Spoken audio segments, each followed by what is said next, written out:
परम ऋषि पराशरका पुत्र भगवान व्यास वेदहरू सङ्कलन गर्ने प्रसिद्ध ऋषि थिए। उनले दिव्य काव्य महाभारत संसारमा उतारेका थिए।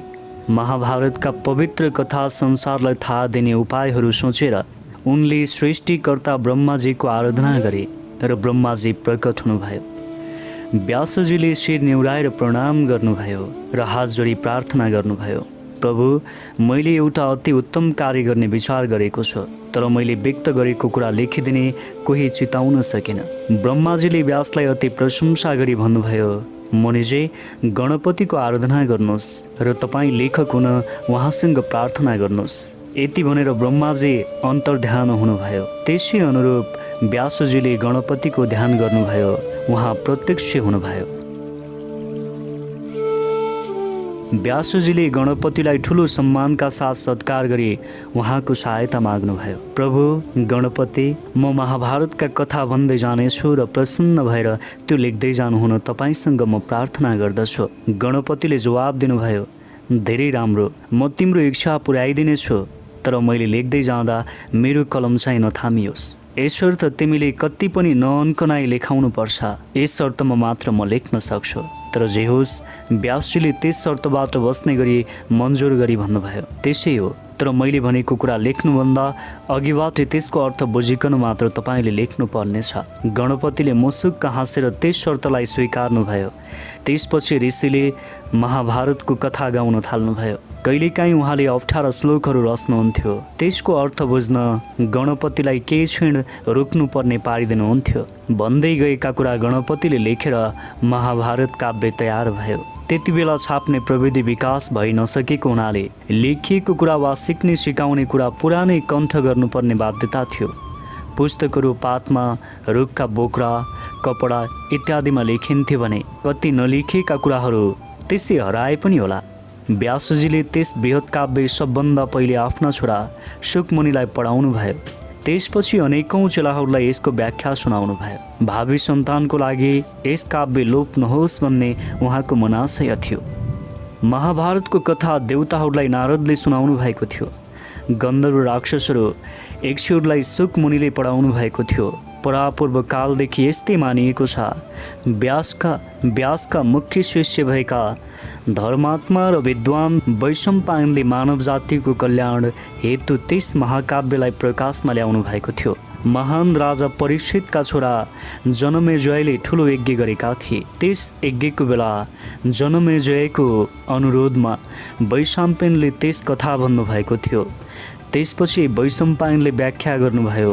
त्यसपछि वैशम्पायनले व्याख्या गरे अनुसारको कथा फेरि सुताले नैमिषा जङ्गलमा सौनका ऋषिको नेतृत्वमा जम्मा भएका सन्तहरूलाई सुनाउनु भएको थियो। सुताले भन्नुभयो, मानव धर्म र जीवन मोक्षका अरू साधनहरू सिकाउने व्यासले रचेको महाभारतको कथालाई सुन्न पाएकोमा मेरो ठुलो भाग्य थियो। त्यही कथा तिमीहरूलाई सुनाउने मेरो इच्छा थियो। यो सुनेर सबै सन्तहरू सुता ऋषिको वरिपरि जम्मा भए। सुताले भन्दै जानुभयो, राजा जनमेजयले गरेको यज्ञमा वैशम्पायनले बताएका महाभारतको कथा तथा त्यसमा रहेका उपकथाहरू मैले सुनेको थिएँ। त्यसपछि विभिन्न पवित्र स्थलहरूमा धेरै लामो तीर्थयात्रा गरेर त्यस काव्यमा बताए अनुसार युद्ध भएका रणभूमिमा पनि पुगेँ। अब म यहाँहरू सबैलाई भेट्न यस ठाउँमा आइपुगेको छु। अनि उहाँले त्यस विशाल सन्त समूहलाई महाभारतको सम्पूर्ण कथा सुनाउन आरम्भ गर्नुभयो। छोटकरीमा महाभारत बडा राजा शन्तनुको स्वर्गवास भएपछि चित्राङ्गन हस्तिनापुरको राजा हुनुभयो। उहाँपछि उहाँका भाइ विचित्र वीर राजा भए। त्यसका धृतराष्ट्र र पाण्डु भन्ने दुईजना छोराहरू भए। जेठा छोरा जन्मदा अन्धा भएकोले कान्छा भाइले पाण्डुले गद्दी प्राप्त गरे। राज्यकालमा पाण्डुले कुनै अपराध गरेकोले आफ्ना दुईजना रानीहरूसहित उनले जङ्गलको बास लिनु पर्यो। तपस्या गरेर उनले जङ्गलमा धेरै वर्ष बिताएका थिए। जङ्गलमा बसेको बेला पाण्डुका दुईटी स्वास्नीहरू कुन्ती र मादरीले अरू पोइहरूबाट 5 जना छोराहरू जन्माएका थिए। यिनै छोराहरू 5 पाण्डव भन्ने नामले प्रख्यात भएका थिए। जङ्गलवासकै बेला पाण्डुको स्वर्गवास भएको थियो। साना 5 पाण्डवहरूको पालन पोषण ऋषि मुनिहरूले गरेका थिए। सबैभन्दा जेठा छोरा युधिष्ठिर 16 वर्षको उमेर पुगेपछि ऋषिहरूले तिनीहरूलाई लगेर पितामह भीष्मलाई सुम्पिदिए। केही समयमा नै पाण्डवहरूले वेद वेदान्त तथा विशेष गरेर क्षेत्रीय धर्मानुसारको विभिन्न विधाहरू हासिल गरेका थिए। कौरवहरू पाण्डवहरूको ईर्ष्या गर्दथे। तिनीहरूले पाण्डवहरूलाई अनेकन दुःख दिने गर्थे। परिवारमा ज्येष्ठ भएका भीष्मले तिनीहरूबीच आपसी समझदारी र मेल गराए। त्यस्तै मुताबिक पाण्डवले इन्द्रप्रस्थ र कौरवले हस्तिनापुर राजधानी बनाई छुट्टा छुट्टै राज्य चलाउन थाले। केही समयपछि तत्कालीन क्षेत्रीय धर्मको प्रथा अनुसार कौरव र पाण्डवहरूको बीचमा त्रिपासाको जुवा खेल भयो। कौरवको तर्फबाट शकुनीले पासा हानेर युधिष्ठिरलाई पराजित गरे। त्यसको फलस्वरूप पाण्डवहरूले 12 वर्ष वनवास र 1 वर्ष गुप्तवास जानु पर्यो र राज्य त्यागेर द्रौपदी समेत वनतिर लागे। खेलको शर्त मुताबिक पाण्डवहरूले 12 वर्ष वनमा र 13औं 1 वर्ष गुप्तवासमा बिताए। तिनीहरू फर्केर आए। त्यस बेला जितेर लिइराखेको राज्य दुर्योधनसँग फिर्ता मागे, तर दुर्योधनले दिनै मानेनन्। फिर्ता दिनुपर्ने कुनै पनि कारण थिएन। कृष्णले गरेको जालझेल मात्र थियो। फलस्वरूप महाभारतको युद्ध गरी सारा राज्य जितेर पाण्डवले लिए। 36 वर्षसम्म राज गरेर नाति परीक्षितलाई राज्य दिएर रुखको बोक्रा लगाई द्रौपदीसहित वनतिर लागे। महाभारतको कथा संक्षेपमा यही हो। परापूर्व कालका यस अपूर्व ग्रन्थमा पाण्डवहरूको सौभाग्यको अलावा अगण्य प्रसिद्ध उपकथाहरू र गहिरो शिक्षाहरू पाइन्छ। महाभारत भनेको अनगिन्त हीरा मोती जुहारतले भरिएको पूर्ण सागर हो। रामायणमा भने हाम्रा मातृभूमिको सांस्कृतिक तथा रीतिथितिको जीवित मुहान छ। यससँगै गणपति अध्याय 1 समाप्त हुन्छ।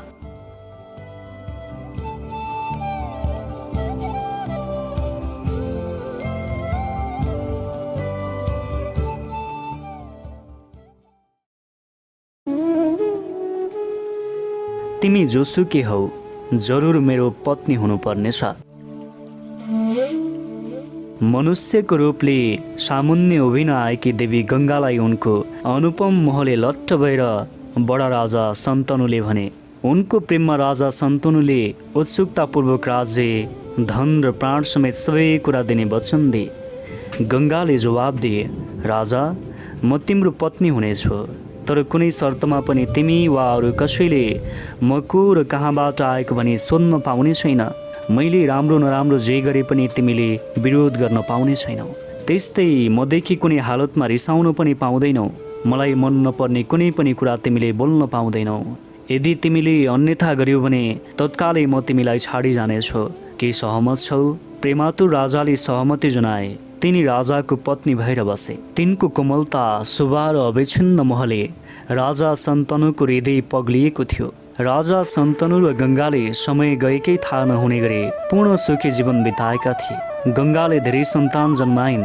प्रत्येक बालकलाई जन्मन साथ तिनले गङ्गाजीमा लगेर फालिदिन्थिन् र हँसिलो मुख गरी राजा कहाँ फर्केर आउँथिन्। त्यस्ता राक्षसी व्यवहार देखेर मानसिक रूपमा निराश भए, तर आफूले दिएको वचन सम्झेर चुप लागे।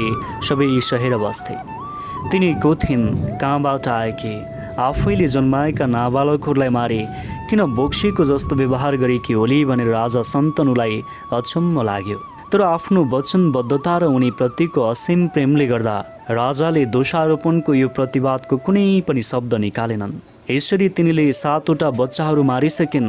अब 8औं बच्चा जन्माएर गङ्गाजीमा फाल्न लाग्दा राजा शन्तनुले कति पनि सहन सकेनन् र भने, पख पख, आफ्नै निर्दोष बालकको भयानक तथा निर्मम हत्या किन गरिरहेकी छौ? राजाले झुक्किएर उनलाई रोक्न थाले। देवी गङ्गाले भनिन्, महाराज, तिमीले आफ्नो वचन बिर्सिसकेका छौ। तिम्रो दिल आफ्ना बालकमाथि पर्न गएको छ। अब तिमीलाई म चाहिएको छैन। म जान्छु। मैले यस बालकलाई मार्ने छैन, तर मलाई दोष दिनु अगाडि मेरो कथा सुन। वशिष्ठका श्रापको कारणले मलाई यस्तो घृणित भूमिका खेल्न कर लाग्यो। म देवता र मनुष्यले पूजेका देवी गङ्गा हुँ। वशिष्ठले 8 जना वसुहरूलाई मर्त्यमण्डलमा जन्म लिनुपर्ने गरी श्राप दिएका थिए। ती वसुहरूले उनीहरूको आमा भइदिनु पर्यो भनी अनुरोध गरेकोले मलाई करुणा लागेर उनीहरूको आमा हुनु परेको हो। शन्तनु फेरि किन बाउ? मैले तिमीबाट तिनीहरूलाई जन्माएँ। यसो भएको तिम्रो लागि राम्रो थियो, किनभने 8 जना बसुलाई गरेको यस सेवाले तिमीलाई स्वर्ग प्राप्त हुनेछ। तिम्रो यस 8औं बालकलाई केही समय पालन पोषण गरी मेरो उपहार स्वरूप फेरि तिमीलाई नै फिर्ता दिनेछु। यति भनी बच्चासहित गङ्गा लोप भइन्। पछि प्रसिद्ध भएका भीष्म यही बच्चा थिए। बसुहरूले वशिष्ठको श्राप पाएको कथा यस प्रकारको थियो। बसुहरू आनन्द मनाउन आफ्ना पत्नीहरू समेत वशिष्ठको आश्रम भएका पर्वतमा गएका थिए। तिनीहरूमध्ये एकजनाले वशिष्ठका गाई नन्दिनी त्यहाँ चरिरहेको देखे। त्यस गाईको दिव्य शोभायुक्त रूपले उसको मनलाई आकर्षण गर्यो र आइमाईहरूलाई त्यस गाई देखाए। तिनीहरूले त्यस गाईको ठुलो प्रशंसा गरे। तिनीहरूमध्ये एकजना महिलाले त्यस गाई लिने अनुरोध गरे। त्यस बसुले जवाब दिए, हामी देवताहरूलाई गाईको दुधको के खाँचो छ? यो गाई सबका गुरु वशिष्ठको हो। यसको दुध खायो भने मानिस अमर हुन्छन्। तर हामीहरू त्यसै अमर भएकाहरूलाई त्यस गाई लिनु के आवश्यक छ? क्षणिक सुखको लागि वशिष्ठको श्राप किन लिने? तर ती आइमाई त्यसै चुप लागेर बस्ने खालका थिएनन्। उनले भनिन्, मर्त्यमण्डलमा मेरी एउटी प्यारी साथी छ, उसैका लागि यो प्रार्थना गरेकी हुँ। वशिष्ठ आइ नपुग्दै हामी यो गाई लिएर भाग्न सक्छौँ। तिमीले मेरो लागि यो काम अवश्य नै गर्नुपर्नेछ, किनभने यो मेरो ठुलो इच्छा हो। अन्तमा उनका पतिले स्वीकार गरे। सबैजना बसहरू मिलेर बाछी समेत त्यस गाईलाई लिएर हिँडे। वशिष्ठ आश्रममा फर्केर आउँदा उनको दैनिकी विधि विधानको लागि नभई नहुने गाई र बाछी दुवैलाई देखेनन्। उनको यौगिक आन्तरिक दृष्टिबाट के भएको हो सबै कुरा उनलाई थाहा भयो। रिसले चोर भएर ती बसुहरूलाई श्राप दिए। तपस्याभन्दा अरू कुनै सम्पत्ति नभएका ऋषि वशिष्ठले ती बसुहरूलाई मर्त्यमण्डलमा जन्म लिन जाओस् भनी श्राप दिए। ती बसुहरूलाई उनको श्रापबारे थाहा भयो र धेरै दिनपछि पछुताउ गरी उनीहरू ऋषि वशिष्ठको श्रापमा परेर माफी मागे। वशिष्ठको आज्ञा भयो, श्रापको कार्य अवश्य हुन्छ। गाई पक्रने प्रवास बन्ने बसु चाहिँ मर्त्यमण्डलमा ठुलो कीर्ति पाएर धेरै कालसम्म जीवित भएर रहिरहनेछ। अरू बसुहरू चाहिँ जन्मने बित्तिकै उम्कन पाउनेछ। मेरो वचन मिथ्या हुने छैन। त्यतिसम्म हल्का गरिदिएको छु। त्यसपछि ऋषि वशिष्ठ फेरि तप ध्यानमा लागे। क्रोधको प्रभाव कम हुँदै गयो। तपस्या गरेका ऋषिहरूले श्रापको शक्ति पाएका हुन्छन्, तर त्यस शक्तिको प्रभाव प्रयोग गरेको हरेक पटक कम हुँदै जान्छ। बसुहरू खुसी भएर गङ्गा कहाँ गएर प्रार्थना गरे, तिमी हाम्रो आमा भइदिनु पर्यो। हामीहरूको लागि तिमीले पृथ्वी तलमा गई योग्य पुरुषसँग विवाह गर्न प्रार्थना गर्दछौँ। जन्मनसाथ पानीमा फालेर हामीलाई मुक्त गरिदेऊ। देवीले तिनीहरूको प्रार्थना स्वीकार गरेर पृथ्वीमा आए। शन्तनुकी पत्नी भएकी थिइन्। जब गङ्गा देवीले शन्तनुलाई त्यागे 8औं बच्चा लिएर अन्तर्ध्यान भइन्, तब उनले इन्द्रिय सुखहरू सबै हटाए ऋषिमुनिको भावना लिएर राज्य चलाइरहे। एक दिन राजा शन्तनु जङ्गलको किनार टहलिरहेको बेला उनले देवताहरूको राजा देवेन्द्रको स्वरूप भएका सुस्वभाव भएका एउटा बालकलाई देखे। बढिरहेको गङ्गाको वारपार बाणहरू हिर्काएर आमाको साथको बच्चा जस्तै त्यस बालक प्रबल नदीमा खेलिरहेका थिए। त्यस दृष्टिमा छक्क परेर देग नचलिकन उभिएर बसेका त्यस राजाको समक्ष देवी गङ्गा प्रत्यक्ष भइन्। आफ्नो छोरा ल्याऊ भनी राजालाई त्यस बालक सुम्पिदिन्। देवीले भनिन्, राजा, मैले तिमीलाई जन्माइदिएको 8औं बालक यही हो। अहिलेसम्म यिनको पालन पोषण गरिदिएको छु। उसको नाम देवव्रत हो। उनले शस्त्र विद्या पढेको छ। शक्तिमा परशुराम बराबर छ। यसले वशिष्ठ ऋषिबाट वेद वेदाङ्ग पढेको छ। शुक्रले जानेको विद्या तथा विज्ञानमा पनि पोख्त छ।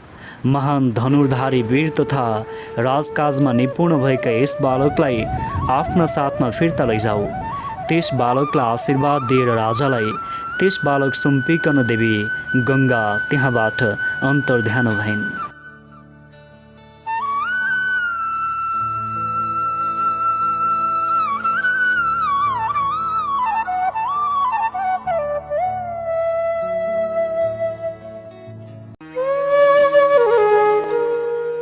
पहिलो अध्यायको भीष्मको प्रतिज्ञा।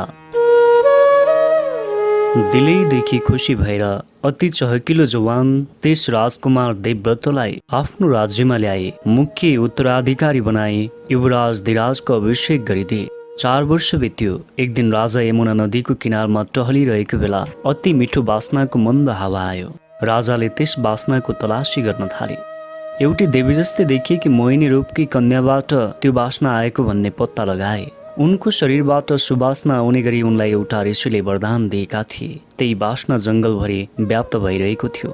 गङ्गा देवीले छोडेर गएदेखि राजाले इन्द्रिय निग्रह गरी बसिरहेका थिए, तर त्यस सुन्दरी कन्याको दृश्यले उनको संयमलाई भङ्ग गरिदियो। उनलाई आफ्नो पत्नी बनाउने अति प्रबल आकांक्षा राजामा जगाइदियो। कन्याले भनिन्, म माझीका राजाकी छोरी हुँ। बुबासँग सोधेर उनको सहमति लिनुहोस्। तिनको आवाज तिनको स्वरूप जस्तै मिठो थियो। उनका बाबु अति चलाक मान्छे थिए। उनले भने, महाराज, अरू कन्याको जस्तै यस कन्याको पनि कुनै न कुनै केटासँग विवाह हुनै पर्ने निश्चय छ। वास्तवमा उनको लागि तिमी सुयोग्य छौ, तैपनि तिमीले उनको ग्रहण गर्नुभन्दा अगाडि मलाई एउटा वचन दिनुपर्छ। राजा शन्तनुले भने, उचित वचन छ भने म दिनेछु। माझीको नायकले भने, यस कन्याबाट जन्मेको बालक तिमी पछिको राजा हुनुपर्दछ। प्रेमको जोसले लट्ट भए पनि राजाले त्यो वचन दिन सकेनन्, किनभने युवराजको अभिषेक गरिसकेका गङ्गाको छोरा देवता जस्ता देवेन्द्र देवव्रतलाई छोड्नुपर्ने हुन आयो। यो त श्रम नमाने चुकाउनु पर्ने मूल्य थियो। त्यसैले राजा निराश भएर हस्तिनापुर फर्किए। यो कुरा कसैलाई थाहा नदिई राजाले चुपचाप भई दिन बिताइ बसे। एक दिन देवव्रतले आफ्ना पितासँग सोधे, पिताजी, मनले चिताएको सबै कुरा हजुरको छँदैछ, किन यसरी पीर मानेर बस्नु भएको? कुनै गुप्त कारणले पिरोली राखेको जस्तो गरी किन बस्नु भएको? राजाले भने, तिमीले भनेको कुरा साँचो हो। म साँच्ची नै मानसिक चिन्ता र पीरमा दुखित छु। तिमी मेरो एक्लो छोरा हौ। सैनिक विद्याले भरिपूर्ण भएका छौ। संसारमा जीवनको केही ठेगान छैन र युद्धहरू निश्चित हुन्छन्। यदि कुनै प्रकारको दुर्भाग्य तिमीमा पर्न आयो भने हाम्रो कुल ध्वस्त हुनेछ। वास्तवमा तिमी सयौं छोराहरू समान छौ, तैपनि शस्त्र विज्ञले भनेका छन् कि यस क्षण भङ्गुर जगतमा एउटा मात्र छोरा हुनु छोरै नभएको बराबर हो। हाम्रो परिवारको स्थायित्व एउटा व्यक्तिको भरमा हुनु उचित छैन। सर्वोपरि मेरो अभिलाषा हाम्रो परिवारको स्थिरता हो। मेरो मानसिक चिन्ताको कारण पनि यही नै हो। बाबुले आफ्नो छोरालाई सबै बेहोरा स्पष्ट बन्न लाज मानेर छलछामका कुरा मात्र गरेका थिए। आफ्ना बाबुको मानसिक चिन्ताको कारण अवश्य कुनै गोप्य कुरा हुनुपर्छ भनेर बुद्धिमान देवव्रतले महसुस गरे। उनले राजाको सारथीसँग पूछताछ गर्दा यमुनाको तटमा माझीनी कन्यासँग भेटघाट भएको कुरा उनलाई थाहा भयो। उनी माझीका नायक कहाँ गए र आफ्नो पिताजीको लागि उनको छोरी कन्यादान गर्नको लागि माझी नायकसँग मागे। त्यस माझी आदरणीय थियो। उनले भने, मेरो छोरी राजाको रानी हुन लायककी छे, तर उसको छोरो राजा हुन पाउने छैन। उत्तराधिकारी भई तिम्रो अभिषेक भइसकेको छ। तिम्रो बाबुपछि तिमी स्वत राजा बन्नेछौ। अवरोध यही छ। देवव्रतले जवाब दिए, म वचन दिन्छु, यस कन्याबाट जन्मेको छोरा अवश्य राजा हुनेछ र उनको लागि उत्तराधिकारीको मेरो हक म त्याग गर्दछु। अनि त्यसैको लागि उनले प्रण पनि गरे। माझीका नायकले भने, भरत वंशका श्रेष्ठ, आजसम्म कसैले नगरेको प्रण तिमीले गरेका छौ। तिमी साँच्चीकै वीर हौ। तिमी आफैले मेरी छोरीलाई राजा कहाँ लगिदिन सक्छौ। अझ पनि कन्याको बाउको हैसियतले म जे भन्दछु ध्यान दिएर सुन। तिमीले तिम्रो वचन पालना गर्ने कुरामा मलाई केही शङ्का छैन, तर तिमीबाट जन्मेका सन्तानले पनि आफ्नो जन्मसिद्ध हक त्याग गर्नेछ भन्ने कुरामा मैले कसरी आशा लिन सक्छु? तिम्रा छोराहरू तिमी जस्तै बलवान वीर हुने स्वाभाविक छ र तिनीहरूले बल जफत गरी राज्य लिन खोजे भने थाम्नु मुस्किल पर्नेछ। यही शङ्काले मलाई पीड लागेको छ। जब केटीको बाबुले गरेको अपूर्व प्रश्न सुने तब राजाका आकांक्षा पूरा गर्न तत्पर भएका देवव्रतले सर्वोत्तम त्यागको घोषणा गरे। उनले केटीको पिताको अगाडि दुवै हात उठाएर प्रतिज्ञा गरे, मैले कदापि विवाह गर्ने छैन र म अटुट ब्रह्मचारीको जीवन पालना गर्नेछु। उनले यस त्यागको उच्चारण गर्ने बित्तिकै स्वर्गका देवताहरूले भीष्म भीष्म भन्ने ध्वनि गरे उनका शिरमा फूलहरू वर्षाए। अति ठुलो प्रतिज्ञा गरी जसले यसको पालना गर्दछ त्यसलाई भीष्म भनिन्थ्यो। त्यसै बेलादेखि देवव्रतको अर्को नाम भीष्म भएको थियो। अनि गङ्गापुत्र देवव्रतले त्यस कन्या सत्यवतीलाई आफ्ना बाबु कहाँ लगिदिए। सत्यवतीबाट राजा शन्तनुको चित्राङ्गद र विचित्रवीर दुईजना छोराहरू जन्मे। शन्तनुपछि चित्राङ्गद र त्यसपछि विचित्रवीर राजा भए। विचित्रवीरको अम्बिका र अम्बालिका दुईजना रानीहरूबाट धृतराष्ट्र र पाण्डु दुईजना छोराहरू जन्मे। धृतराष्ट्रका 100 जना छोराहरू भए जसलाई कौरव भनिन्थ्यो र पाण्डुका स्वास्नीहरू कुन्ती र मादरीले अरू नाठो पोइहरूबाट जन्माएका 5 जना छोराहरूलाई पाण्डव भनिन्थ्यो। कुरुक्षेत्रको युद्धसम्म परिवारको थकाली भएर सबैको सम्मानित भए भीष्म धेरै समयसम्म जीवित रहे। पहिलो अध्यायको अम्बा र भीष्मको कथा। सत्यवतीको छोरा चित्राङ्गद गन्धर्वहरूसितको युद्धमा मारी र उनी सन्तानहीन भएकाले उनका भाइ विचित्रवीर उत्तराधिकारी भए। विधिपूर्वक उनलाई राजाको अभिषेक दियो। उनी साना उमेरका भएकाले उमेर नपुगेसम्म उनका नामबाट भीष्मले राजकाज चलाइदिए। विचित्रवीर ठुलो भई उमेर पुगेपछि उनको लागि दुलही खोज्नतिर भीष्म लागे। क्षेत्रीय परम्पराको रीतिथिति अनुसार काशीका राजाको छोरीहरूले आफ्नो लागि पुरुष चुन्ने कुरा सुनेपछि आफ्ना भाइको लागि ती कन्याहरू प्राप्त गर्न भीष्म त्यहाँ गए। कौशल, बाङ्ग, पुन्द्र र कालिङ्ग देशका राजाहरू, अरू देशका राजाहरू, राजकुमारहरू र शक्तिशाली पुरुषहरू स्वयम्वरको लागि सकभर राम्रा राम्रा पोसाक लगाई त्यहाँ पुगिसकेका थिए। सुन्दरता र अन्य सब कुरामा ती राजकुमारीहरू यस्ता प्रख्यात थिए कि तिनीहरूलाई पाउन भयानकको तछाड मछाड भयो। भीष्म बलवान शस्त्रधारी मानिस थिए, क्षत्रियहरूमा प्रख्यात थिए। पहिले सबजनाले त्यस भयङ्कर वीर स्वयम्वरको रमिता मात्र हेर्न आएका थिए भन्ने सोचिरहेका थिए। तर उनी पनि दुलहीको खोजी गर्न आएका भनेर थाहा पाएपछि सबै राजकुमारहरू निराश भए, लुत्रुक्क परे। आफ्ना भाइ विचित्रवीरको लागि उनी आएका थिए भनेर कसैले पनि थाहा पाएन। राजकुमारहरूले भीष्मलाई नराम्रो दृष्टिले हेर्न थाले। भरत वंशको यो महान एक बुद्धिमान सन्तानले आफू अति बुढो भएको पनि बिर्सेछ र ब्रह्मचर्यको व्रत पनि बिर्सेछ। यस वृद्धले यस स्वयम्वरमा के गर्नु छ? धिक्कार! वर सुन्ने भनेका राजकुमारीहरूले त्यस वृद्धलाई पुलुक्क हेरेर अर्कोतिर नजर फर्काए। भीष्मको क्रोधको ज्वाला निस्कियो। उनले त्यहाँ भएका राजकुमारहरूलाई उनीसँग सामना गर्न हाक दिए। उनीहरू सबैलाई पराजित गरे अनि तिनैजना राजकुमारीहरूलाई रथमा राखेर हस्तिनापुरतर्फ गए। भीष्म टाढा पुग्न पाएका थिएनन्। अम्बासँग प्रेम भएका सौबाला देशका राजा सल्भाले उनलाई रोकेर विरोध गरे, किनभने अम्बाका मनले सल्भालाई वर चुनिसकेका थिए। घनघोर युद्धपछि सल्भा पराजित भए। भीष्म अनुपम धनुर्धारी भएकोले यो अनौठो कुरा थिएन। राजकुमारीहरूको अनुरोधमा उनको ज्यान लिएनन्। राजकुमारीहरू सहित हस्तिनापुर पुगेर भीष्मले तिनीहरूको विवाह विचित्रवीरसँग गरिदिने सब तयार गरे। विवाहमा सबैजना भेला भएपछि अम्बाले भीष्मलाई गिज्याएर मुसुक्क हाँसे। उनलाई नै सम्बोधन गरेर भनिन्, ओ गङ्गा पुत्र, शास्त्रमा लेखिएका कुरा तिमीलाई थाहा नभएको होइन। मेरो मनले सौबालाका राजा सल्भालाई मैले आफ्नो पति मानिसकेकी छु। तिमीले मलाई बलजप्ती गरी यहाँ ल्यायौ। शास्त्र जानेका तिमीले जे गर्नु छ बुझेर गर। भीष्मले उनको जोडतोडको नामञ्जुरीलाई स्वीकार गरे। असल मानिसको साथ लगाई उनलाई राजा सल्भा कहाँ पठाइदिए। अम्बा दङ्ग भएर सल्भा कहाँ गए र त्यसपछि भएको घटना बताएर भने, सुरुदेखि नै मैले तिमीलाई पति भनेर चुनिसकेकी थिएँ। भीष्मले मलाई तिमी कहाँ पठाइदिएका छन्। शास्त्रको विधि अनुसार मलाई विवाह गर। सल्भाले जवाफमा भने, भीष्मले मलाई सबैको अगाडि पराजित गरी तिमीलाई अपहरण गरेर लगे। मेरो बेइज्जती भइसकेको छ, यसकारण अब म तिमीलाई श्रीमतीको रूपमा ग्रहण गर्न सक्दिन। उनी कहाँ फर्केर जाऊ र उनैको अधीनमा भएर बस। यति भनेर सल्भाले अम्बालाई भीष्म कहाँ फर्काइदिए। उनी हस्तिनापुर गएर जो भएको कुरा भीष्मलाई बताइन्। विचित्रवीरलाई उनीसँग विवाह गर्न लगाउने कोसिस पनि गरेका थिए। अघिबाटै अरूलाई मन दिइसकेका कन्यासँग विवाह गर्न विचित्रवीरको बिल्कुलै सहमत भएन अनि अरू कुनै उपाय नदेखेकोले भीष्म आफैले विवाह गर्न भने बिन्ती भाव गरिन्। भीष्मलाई आफ्नो प्रतिज्ञा भङ्ग गर्नु असम्भव थियो। खेद गरेर उनले अम्बाको लागि विचित्रवीरको मन फेराउन धेरै प्रयत्न गरे, तर केही लागेन। अब तिम्रो लागि सल्भा कहाँ गएर उनलाई मनाउनु बाहेक अरू केही उपाय छैन भने भीष्मले भने।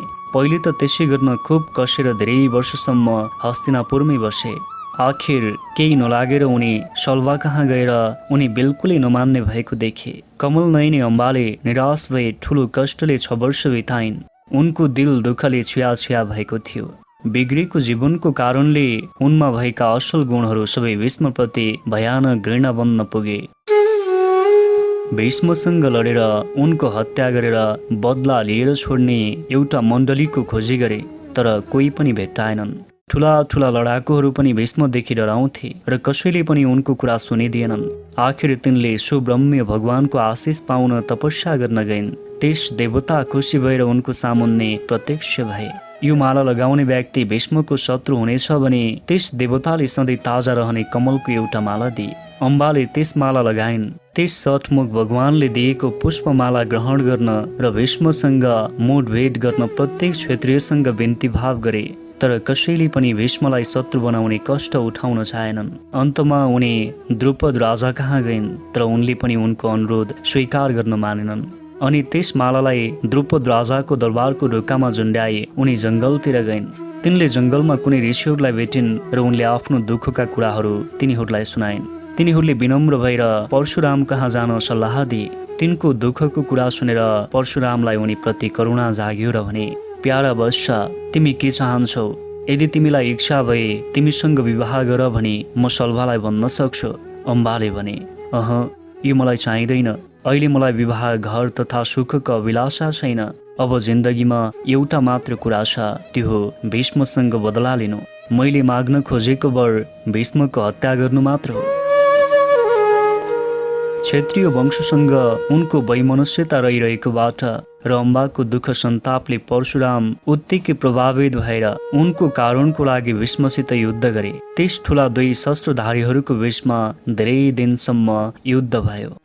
तर अन्त्यमा परशुरामले हार स्वीकार्नु पर्यो। उनले अम्बालाई भने, मैले गर्न सकेको सबै गरेँ, तर केही लागेन। भीष्मको पाउ पर, अब तिम्रो लागि त्यही मात्र एउटा उपाय बाँकी छ। चिन्ता र रिसले ग्रस्त भएकी, रिस फेर्न मात्र बाँचिरहेकी अम्बाले मानव सहायताबाट निराश भएकोले शिवको वरदान लिन हिमालयमा गएर अघोर तपस्या गरिन्। शिव प्रत्यक्ष भएर उनलाई वरदान दिए, तिमीले अर्को जन्ममा भीष्मलाई मार्नेछौ। आफ्नो आकांक्षा पूरा हुने पुनर्जन्मको लागि अम्बाको उत्सुकता भयो। उनले चिता बनाइन् र चिताको बदलो आगोको ज्वालामा हाम फालिन्। महादेव शिवको वरदानले अम्बा राजा द्रुपदको छोरी भएर जन्मिन्। जन्मेको केही वर्षपछि तिनले कहिल्यै नओइलिने डरले कसैले नछोएको दरबारको ढोकामा झुन्ड्याइराखेको फूलको माला देखिन् र त्यो माला लिएर लगाइन्। उनका बुबा द्रुपद राजा छोरीको अनौठो तर डरलाग्दो चाला देखेर अचम्म भई भीष्मको रिस आफ्नो थाप्लोमा आउने शङ्काले डराए। उनले छोरीलाई राज्यबाट निकाली जङ्गलमा पठाइदिए। तिनले जङ्गलमा तपस्या गरिन् र एउटा समयमा उनी पुरुषको रूपमा बदलिन् र उनी लडाकु शिखण्डी भनी प्रख्यात भइन्। अर्जुनले यिनै शिखण्डीलाई आफ्ना सारथी बनाएर कुरुक्षेत्रको युद्धमा भीष्मलाई हमला गरेका थिए। शिखण्डी जनाना भएर जन्मेको कुरा भीष्मलाई थाहा थियो र युद्धको नियमको सत्यमा रहेका भीष्मले कुनै अवस्थामा पनि उनीसँग लड्ने इच्छा गरेनन्। यसै शिखण्डीबाट छेकाएर अर्जुनले भीष्मलाई पराजय गर्न सके। विशेष गरी पृथ्वीमा पट्याइ लाग्ने लामो जीवनी सकियो भनी जानेकोले भीष्मले पराजय हुने मन गरेका थिए। उनको अन्तिम युद्धमा बाणहरू लागेपछि गहिरो गरेर घुसेका बाणहरू झिक्दै उनले भने, यो अर्जुनको बाण हो, शिखण्डीको होइन। यति भनेर वीर लडाकु भीष्म त्यहीँ ढले।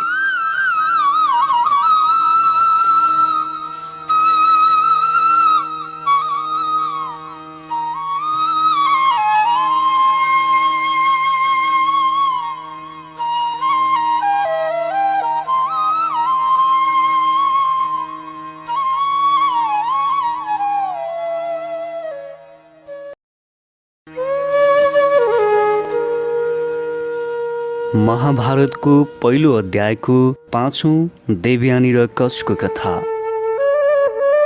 परापूर्व कालमा तिनै लोकको अधिपत्यको लागि देवताहरू र असुरहरूको बीच घमासान युद्ध चलेको थियो। दुवै पक्षका लडाकुहरूको आफ्ना आफ्ना सुप्रसिद्ध गुरुहरू थिए। वेद ज्ञानमा पारङ्गत भएका बृहस्पति देवताहरूको दीक्षा गुरु थिए भने असुरहरू शुक्राचार्यको गहिरो बुद्धिमत्ताको आधारमा मरेकालाई जिताउने सञ्जीवनीको गोप्य मन्त्र थियो। लडाइँमा मरेका असुरहरूलाई पुनर्जीवन दे देवताहरूसँग फेरि फेरि युद्ध गर्न आइरहन्थे।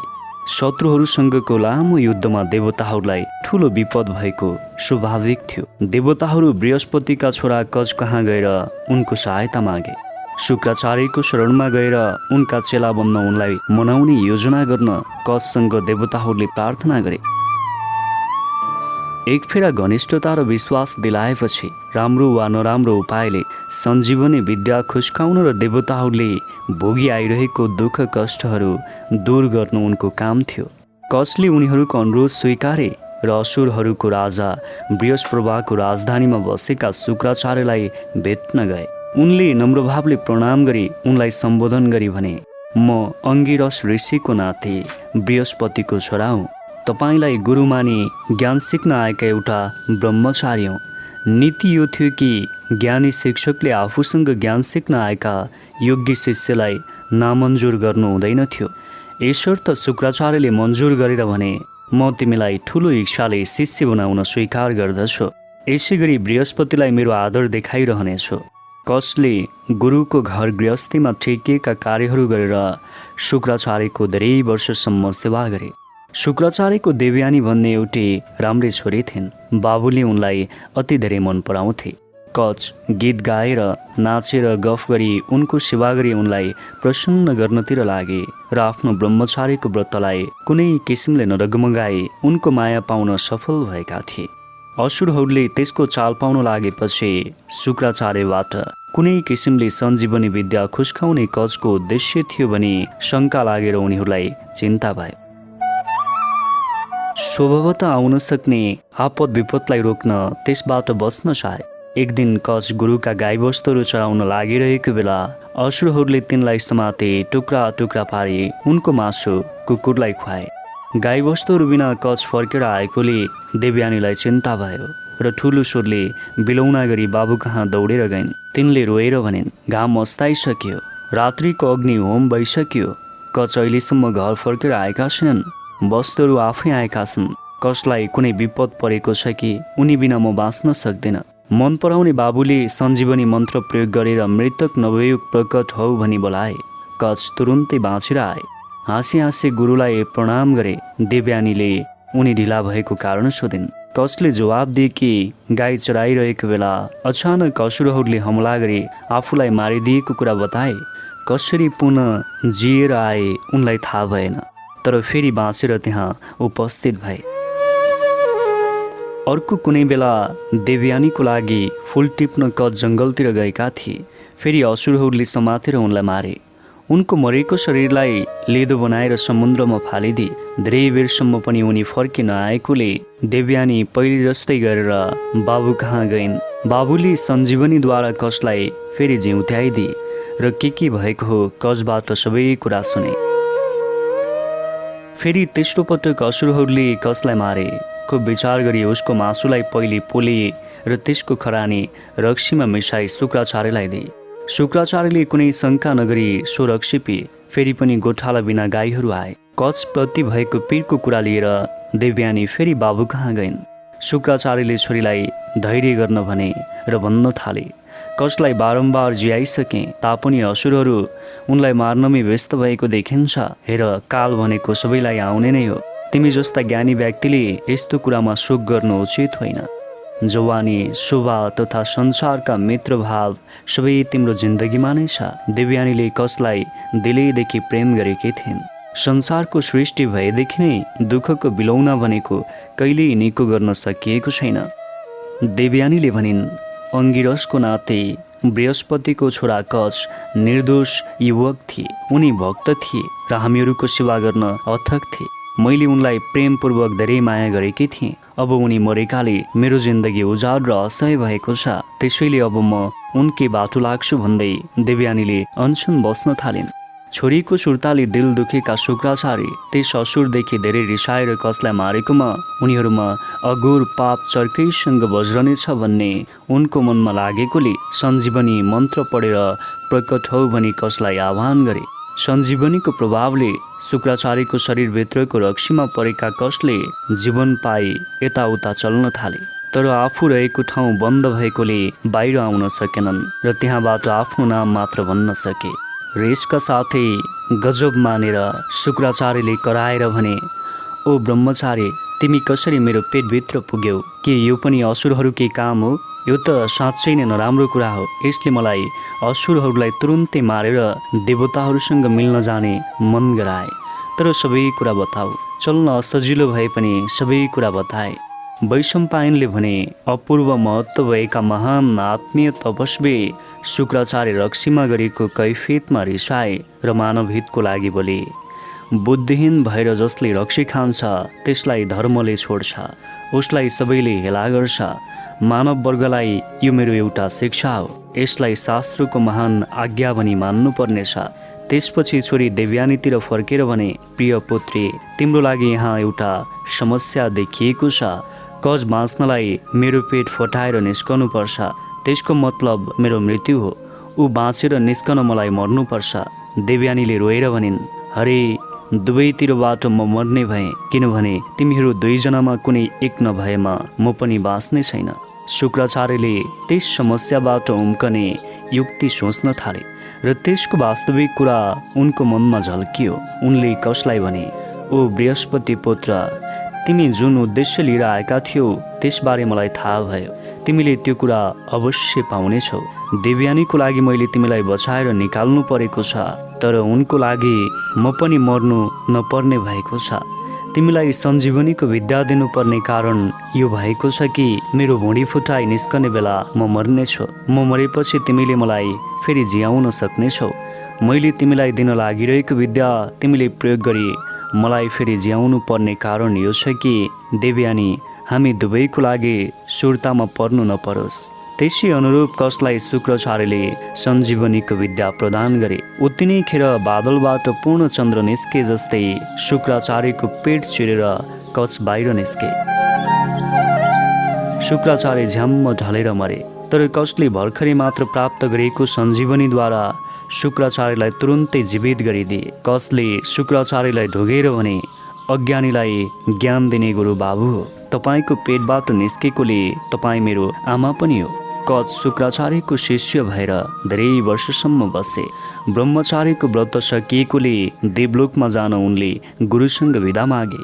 उनी छुट्टी जान लाग्दा देवयानीले विनम्रपूर्वक उनलाई सम्बोधन गरी भने, ओ अङ्गिरसका नाते, तिम्रा निरपराध जीवनी, तिम्रा महान कार्य सिद्धि र कुलका घरानाले गर्दा तिमीले मेरो मनलाई पाइसकेका छौ। मैले राम्रो व्यवहारले तिमीलाई धेरै दिनदेखि प्रेम गरी आएको छु। तिमीले ब्रह्मचारीको व्रत पनि राम्रो भक्तिपूर्वक पालन गरी आइरहेका थियौ। अब मेरो प्रेमको बदला तिमीले तिर्नुपर्छ। मसँग विवाह गरी मलाई सुखी बनाऊ।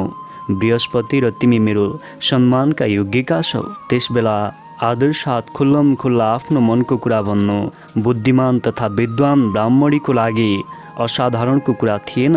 तर कसले भने, ओ निर्दोषी, तिमी मेरो गुरुकी छोरी सदा आदरणीय छौ। मैले तिम्रो बाबुको पेटबाट जन्मेर पुनर्जन्म पाएको थिएँ। त्यस बेलादेखि म तिम्रो भाइ भएको छु। दिदी, मैले तिमीसँग विवाह गर्ने भनेको कुरा तिमीलाई सुहाउँदैन। देवयानीले उनलाई मनाउन खोजेकी थिइन्, तर सकेनन्। तिनले भनिन्, तिमी बृहस्पतिको छोरा हो, मेरा बाबुका होइन। तिमीलाई जियाउने कारण म भएको थिएँ। मैले तिमीलाई प्रेम गरेकी थिएँ र सदा प्रेम गरेकै कारणले तिमीलाई मेरो पति बनाउन चाहेकोले यो सब भएको थियो।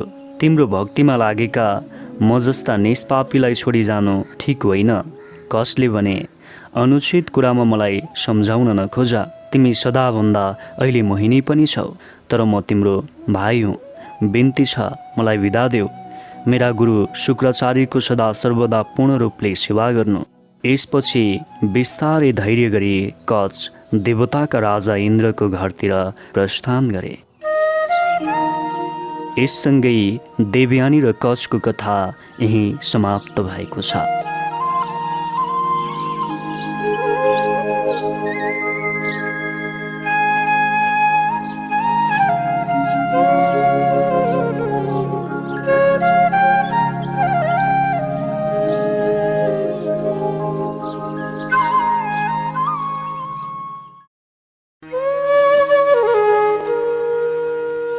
हामीले महाभारत वाचन गरिरहेका छौँ र महाभारतको 6औं भाग देवयानीको विवाह।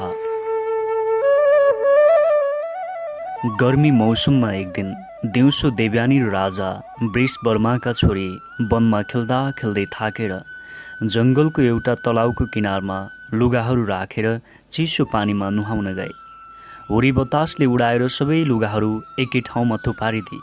तिनीहरू लुगा लगाउन जाँदा केही गल्ती भयो। राजाकी छोरी शर्मिष्ठाले देवयानीको लुगा लगाइदिन्। देवयानीले निन्याउरो मुख गरी चेलाको छोरीले गुरुको छोरीको लुगा लगाउनु अनुचित भनी केही ठट्टा गरी बोले। तर राजकुमारी शर्मिष्ठाले रिसाई झोक्किएर भनिन्, तिम्रा बाबुले मेरो बाबु राजा भएकोले प्रत्येक दिन न्युरेर सम्मानसाथ प्रणाम गर्ने तँलाई थाहा छैन?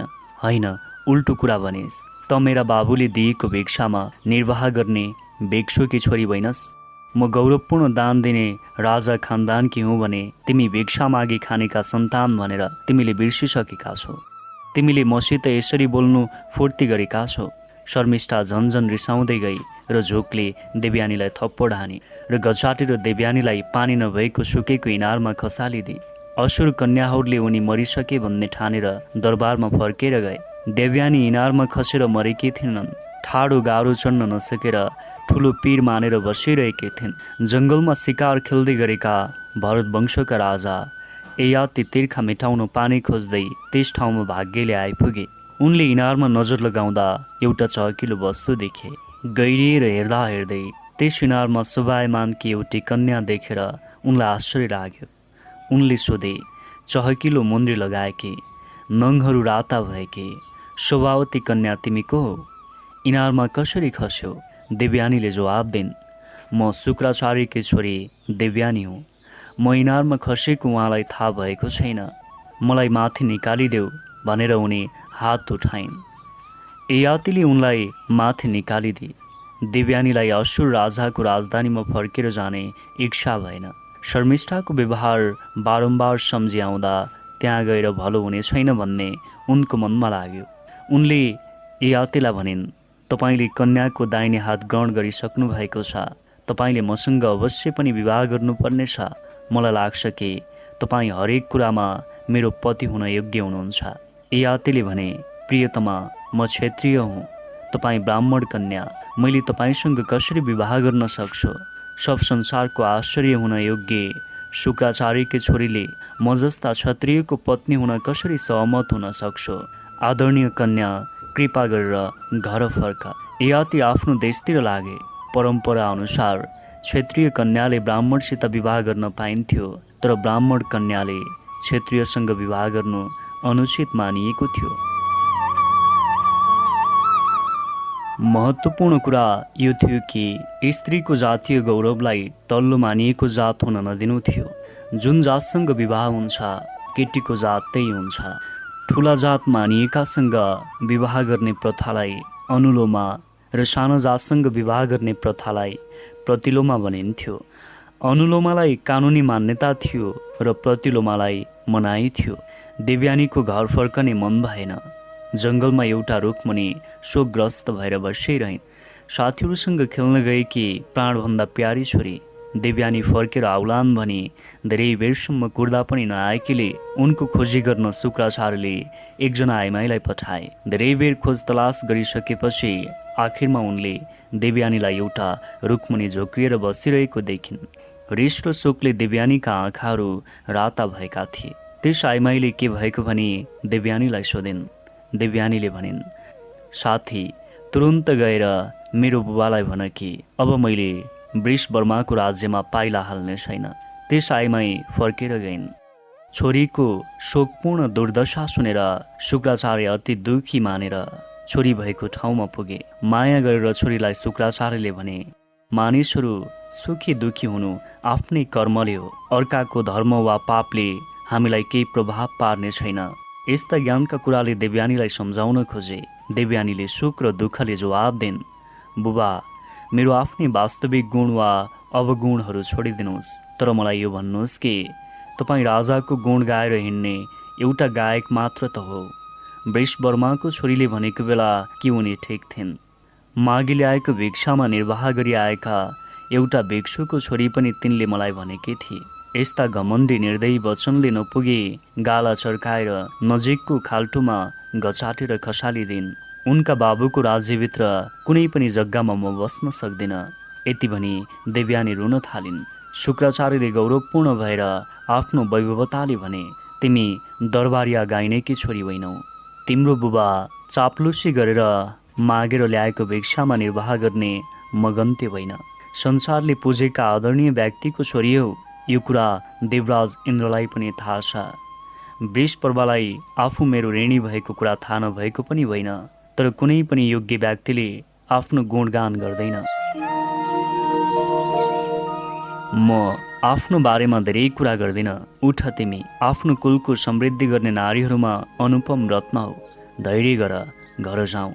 यस खण्डमा शुक्राचार्यले आफ्ना छोरीलाई भनेका तलका उपदेशहरू भगवान व्यासले सर्वसाधारणलाई लक्षित गरी भन्नुभएको छ। जसले छरछिमेकीको गाली धैर्य गरिरहन्छ त्यसले संसारलाई जित्छ। जसले बिना तालिमको घोडालाई सम्हाल्छ त्यही नै वास्तविक सारथी हो।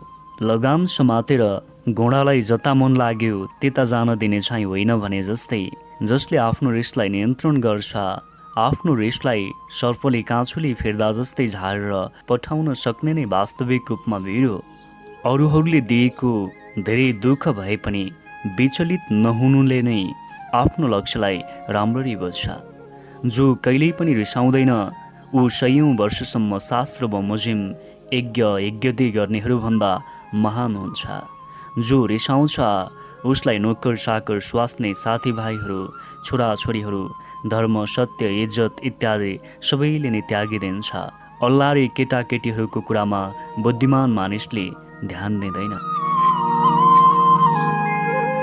देवयानीले विनम्र भएर बाबुलाई भनिन्, म वास्तवमा सानी एउटी केटी हुँ, तर तपाईँले दिनुभएको उपदेश बुझेर फाइदा नै लिन नसक्ने अबुझ पनि होइन भन्ने आशा गरेकी छु। तैपनि मलाई यस्तो लाग्छ कि मानवताको मूल्य मान्यताको ज्ञान नभएका मानिसहरूको बीच बस्नु पनि ठिक हुँदैन। जसले आफ्नो कुलको बर्खाइ गरेर हिँड्छ वा भलो चिताउँदैन त्यस्ता मानिसहरूसित सङ्गत गर्नु हुँदैन। जतिसुकै धनी भए पनि नराम्रा चरित्र भएकाहरू मानिस जातबाट पतित भएका पक्का चाण्डाल हुन्छन्। धर्मात्माहरू तिनीहरूसँग मिलेर बस्दैनन्।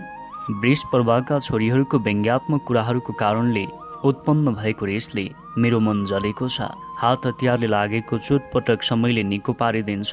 घाउहरू बिस्तारै भरिँदै जान्छन्, तर वचनले पुर्याएको दुःख बाँचुन्जेलसम्म मनमा बल्झिरहन्छ।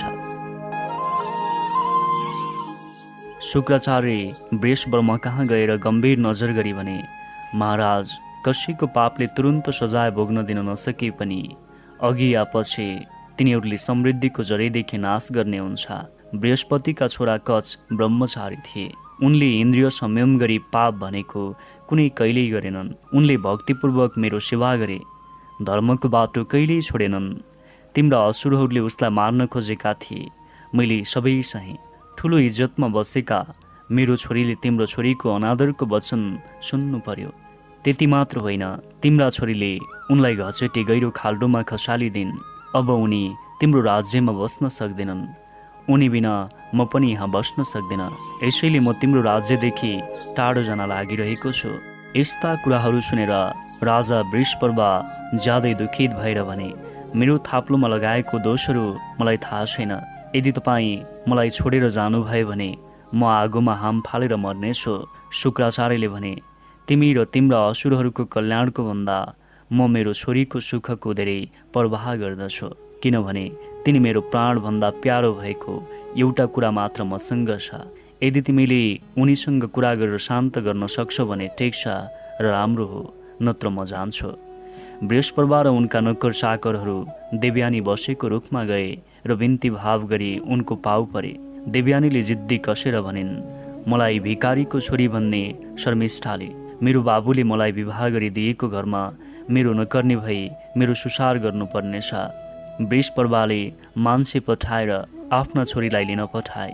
शर्मिष्ठाले आफ्नो बोल स्वीकार गरिन्, निहुरेर प्रणाम गरिन् र भनिन्, मेरो साथीले जे चाहेको छ त्यही हुन दिनुहोस्। मैले गरेको दोषमा मेरा बाबुले आफ्नो गुरुलाई गुमाउने छैनन्। म उनको चाकर्नी हुनेछु। देवयानीको चित्त बुझ्यो र बाबुसँग घर फर्किन्। अर्को कुनै समयमा फेरि पनि देवयानीको भेट ययातिसँग भयो। ययातिले उनीसँग दाहिने हात मिलाइसकेकोले तिनीलाई आफ्नो पति स्वीकार्नुपर्छ भने देवयानीले फेरि ययातिलाई दोहोऱ्याएर अनुरोध गरिन्। ययाति क्षेत्री भएका र उनी ब्राह्मणी भएकाले कानुन त ययातिले देवयानीसँग विवाह गर्न नमिल्ने भने उनले फेरि विरोध गरे। अन्त्यमा दुवैजना शुक्राचार्य कहाँ गए। उनले दुवैजनाको विवाहको स्वीकृति दिए। यो असामान्यताको प्रतिलोमा विवाहको एउटा उदाहरण थियो। शास्त्रले निश्चित गरी उचित कार्य गर्ने र अनुचित कार्य नगर्ने भनी बताएको छ, तर भइसकेको विवाहलाई पनि अमान्य गर्न मिल्दैन पनि। ययाति र देवयानीले धेरै दिन सुखमा बिताए। शर्मिष्ठा त्यहाँ देवयानीको चाकर्नी भएर बसेकी थिइन्। एक दिन शर्मिष्ठाले ययातिलाई एकान्तमा भेटी उनकी पत्नी हुने इच्छा प्रकट गरिन्। सो कुरा स्वीकार गरी देवयानीलाई थाहै नदिई उनीसँग ययातिले विवाह गरे। तर देवयानीले थाहा पाइन् र धेरै रिसाइन्। उनले यो कुरा आफ्ना बाबुलाई बताइन्। कलिलोमा नै बुढो भएस भनेर शुक्राचार्यले ययातिलाई श्राप दिए। जवानीमै यसरी अचानक वृद्ध भएका ययातिले विनम्रतापूर्वक शुक्राचार्यसँग माफी मागे। आफ्ना छोरीलाई खाल्डोबाट ययातिले बचाएको गुण शुक्राचार्यले बिर्सेका थिएनन्। त्यसैले उक्त श्रापलाई कम गरी फुड्कने उपाय बताइदिए। उनले भने, राजन, तिमीले जवानीको शोभा गुमाएका छौ। श्राप फिर्ता गर्न सकिँदैन। तर कसैलाई मनाउन सक्यौ भने तिमीले कसैको जवानीसँग आफ्नो बुढापा साट्न भने सक्छौ। सो काम पुरा हुनेछ। ययातिलाई यसरी आशीर्वाद दिएर शुक्राचार्य विदा भए।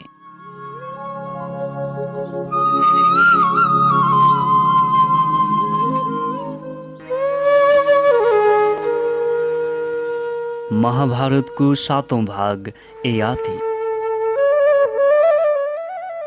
बादशाह ययाति पाण्डव पुर्खाकी एकजना थिए। उनलाई पराजय भनेको कहिल्यै थाहा थिएन। उनले शास्त्रको कुरा मान्दथे, देवताहरूको पूजा गर्दथे, आफ्नो पुर्खाको भक्तिभावले आदर गर्दथे। प्रजाहरूको कल्याणमा लागेका राजा भनी उनी प्रख्यात थिए। तर अघि बताए अनुसार आफ्नी पत्नी देवयानीको विरोधमा अनुचित व्यवहार गरे बापत शुक्राचार्यको श्रापले उनी जवानीमै बुढा भएका थिए। महाभारत कविको भनाइ छ, ययातिले बुढापा पाएको छ, त्यसले उनको सुन्दरता बिगारेको छ र उनलाई दुःख भएछ। अचानक वृद्ध भएका युवकको दुःखको बयान गरिरहनु पर्ने आवश्यकता छैन। क्षति भएका कुराहरूको भयानक सम्झनाले धेरै नै गोच्ने हुन्छ, हाहाकार मचिन्छ। अचानक वृद्ध भएका ययातिलाई अझ पनि इन्द्रिय सुखको तृष्णा मेटिएको थिएन। उनका धर्मात्मा तथा सर्वसम्पन्न भएका 5 जना छोराहरू भइसकेका थिए। ययातिले तिनीहरूलाई बोलाएर माया गरेर दिक्क भई भने, तिम्रो शुक्राचार्य बाजेको श्रापले काँचो उमेरमा नै नसोच्दै नसोचेको म वृद्ध भएको छु। मलाई जीवनको सुख भोग्न पुगेको छैन, किनभने मेरो लागि जे गर्न लेखेको छ सो पनि वैध रूपले गर्न नपाउने गरी बसेको छु। तिमीहरूमध्ये एकजनाले मेरो बुढापाको भार वहन गरेर मलाई आफ्नो जवानी दिनु पर्यो। जसले यो कुरा मन्जुर गरेर मलाई आफ्नो यौवन मिलाइदिन्छ, उही नै मेरो राज्य चलाउने हुनेछ। पूर्ण यौवनको सुख भोग्ने मेरो अभिलाषा छ। उनले सबैभन्दा पहिले जेठा छोरासँग सोधेका थिए। त्यस छोराले जवाब दिए, ओ महाराज, मैले तपाईँको बुढापा लिएँ भने आइमाई र नोकर चाकरहरूले मेरो हँसी उडाउनेछन्। म यस्तो काम गर्न सक्दिनँ। मभन्दा धेरै प्यारो भएको मेरो कान्छो भाइसँग सोध्नुहोस्। माइलो छोरा आयो र भन्यो, बुबा, बुढापा लिन मसँग सोध्नु भएको छ। त्यसले मेरो बल शोभा मात्र गुम्ने होइन, बुद्धि पनि भ्रष्ट हुने देख्दछु। म त्यस्तो कार्य गर्न सक्ने सामर्थ्यवान भइसकेको छैन भनेर बिस्तारै कुरा टारे। साइला छोराले भने, बुढा मानिसले हात्ती घोडा चढ्न सक्दैन। उनको कुरा भगभकी हुनेछ। यस्तो केही काम नलाग्ने प्रतिज्ञा गरेर मैले के गर्ने? म मन्जुर गर्न सक्दिनँ।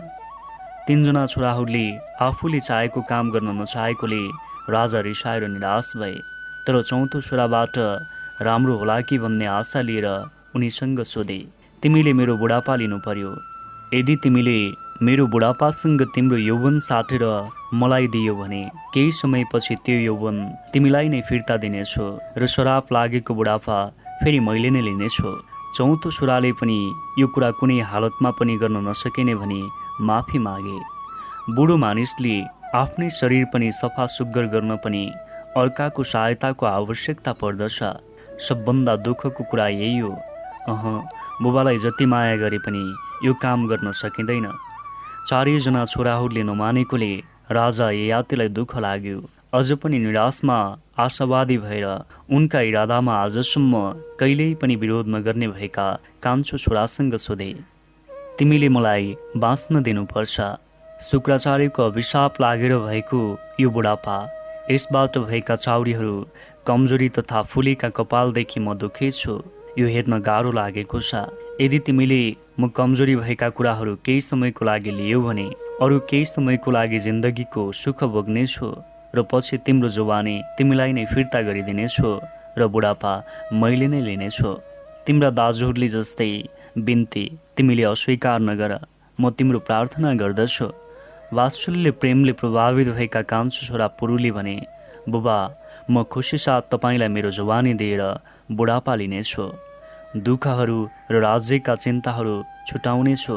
यी कुराहरू सुनेर ययातिले उनलाई अङ्कमाल गरे। छोराको स्पर्श हुने बित्तिकै ययाति जवान भए।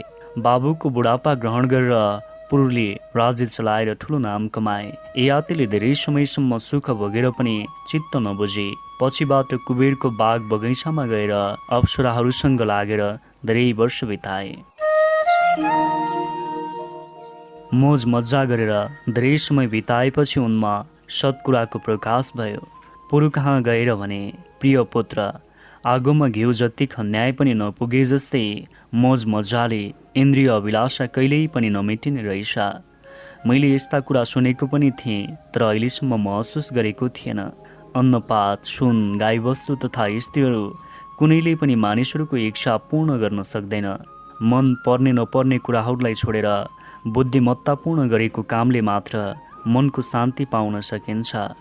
ब्राह्मणको अवस्था पनि त्यस्तै हुन्छ।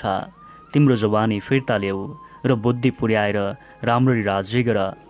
ययातिले यति भनेर बुढापा आफैले लिए। आफ्ना जवानी फिर्ता पाएका पुरुलाई राजा बनाएर ययाति जङ्गलमा गए। तपस्यामा लागेर उनले स्वर्ग प्राप्त गरे।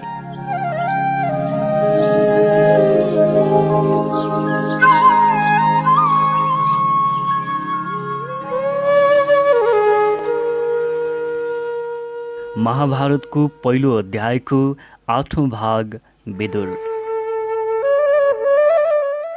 मनोबलको शक्ति र शास्त्रका ज्ञान प्राप्त गरेका ऋषि मानदव्य आफूले गरेको भुलको पछुताउका लागि र सत्यको अभ्यास गरी समय बिताएका थिए। उनी सहर बाहिर एउटा जङ्गलमा कुटी बनाएर बसेका थिए। एक दिन उनी पातहरूले बनेका छाप्रो बाहिर एउटा रुखमुनिको छायामा बसे। चुपचाप ध्यानमा मग्न भएको बेला राजाको मानिसले लखेटिएर आएका एक खोल डाँकाहरू जङ्गलबाट भागेर आए। लुक्न सजिलो हुने विचार गरेर तिनीहरू त्यस आश्रममा पसे। चोरेर ल्याएको सामानहरू एउटा कुनामा राखेर तिनीहरू लुक्न गए। डाँकाहरूको पाइलाको चिन्ह हेरेर सिपाहीहरू आश्रममा पसे। सिपाहीहरूका नायकले ध्यानमा बसेका मान्दव्य ऋषिलाई तिमी को हौ भनी प्रभुत्वपूर्ण हैकम ईश्वरले सोधे। तिमीले डाँकुहरू गएको देखेका छौ? तिनीहरू कता गए? हामीहरूले तिनीहरूलाई भेट्टाउनु पर्छ, तुरुन्त जवाब देऊ। युगमा बसेका ऋषि मौन नै रहे। अपमानित भएर नायकले दोहोऱ्याई तिर्याई सोधे, तर ऋषिले केही पनि सुनेनन्। अनि केही सिपाहीहरू आश्रमभित्र पसे।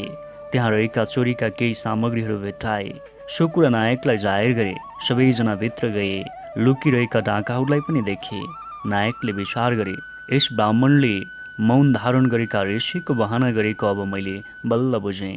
त्यो पक्कै पनि डाँकुहरूको सरदार हो। पक्कै पनि उनले त्यस डकैती गर्ने काममा प्रोत्साहन दिएको छ।